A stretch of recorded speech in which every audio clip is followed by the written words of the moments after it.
السلام عليكم أصدقائي، مرحبا بكم في فيديو جديد سنقدم لكم فيه موعد وتوقيت والقنوات الناقلة بالنسبة لمباراة الاتحاد ضد النصر في دوري روشن السعودي 2026-2027 الجولة الخامسة. لكن قبل ما أدخل في تفاصيل هذا الفيديو أتمنى منكم الضغط على زر اللايك، الاشتراك في القناة وتفعيل الجرس، وشكرا لكم جميعا على الدعم المستمر للقناة.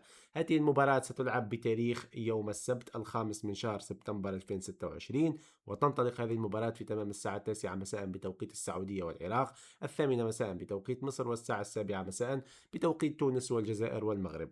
هذا بالنسبة لموعد وتوقيت المباراة. ملعب المباراة هو ملعب الإنماء، وهذه المواجهة ستكون منقولة على قناة 8 بالإضافة إلى تطبيق 8. طبعا قناة 8 على العرب سات فقط، توقفت على النايل سات للأسف، والتطبيق يشتغل فقط في السعودية. هذا كان كل شيء في الفيديو، نتمنى تكونوا استفدتوا. شكرا لكم على المتابعة، جزاكم الله كل خير. السلام عليكم.